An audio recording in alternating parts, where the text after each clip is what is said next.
ধুমধারাক্কা শুরু হয়ে গেছে 2025 সালের বনভোজন। মোরাই মনে হয় মগ এলাকায় সর্বপ্রথম ওই বনভোজন উদ্বোধন করছি। দেখেন কালাবুনার মশলা।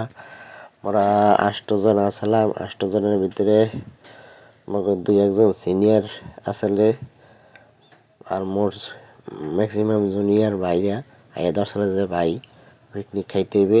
তা কইলাম খাবা, সমস্যা কি? কয় না কালাবুনের দিয়ে খামু। তা কি আর করার, মোরা আর যেহেতু কালাবুনা খাওয়ানোর ইচ্ছা আছে অনেকদিন ধরে, হেলেকে আলমগীর বাইরে ধরলাম। আলমগীর ভাই কয় ঠিক আছে রাইন্দা দিব হানি আমরা, তোমরা মালামাল লইয়া আইছি। মোরা সকলে মিলে কাটটা কুটটা সাফ সাফ করিয়া হ্যাঁ আগে এবার দিলাম। শুরু করলে রান্না। এই যে দেখেন মশলা মধ্যে সব দেখাইলাম। এই কালাবুনার ইয়ে গেছে মাঝামাঝি, মোরা ওই রেডি মিক্স ওই যে মশলা লাগে সব কষাই মশাই এর ভিতরে মাংস দিয়ে দিছে। 3 ভাগের 1 ভাগ মনে হয় ইয়ে গেছে। এখন লাড়িয়ে ছেড়ে যাইতেছে আলমগীর ভাই। অন্যান্য যাই হুড়া সাইডটা দেখতে দেখা যায় মজাই হয়েছে। গেরানে হগল ডিম আতোয়ারা হগল দিয়ে চারিপাশে খাড়াই রয়েছে, কোন সময় খাইবে এই টেনশনে। একটু পরে কালাবুনাটা বাগার দেওয়া হইবে।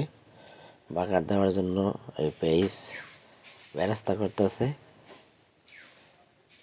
বেরাস্তাটা করে এই কালাবুনার মাংস যখন হয়ে গেছে, ওই পোলা টলা হইতে বেশি লাগবে না। এই বেরাস্তা করে এর ভিতরে কালাবুনা ঢাইলা দেওয়া হয়েছে। এখন লাড়াচাড়া দিয়ে কিছুক্ষণ রাখিয়া অন্যান্য জিনিস শুরু করবে।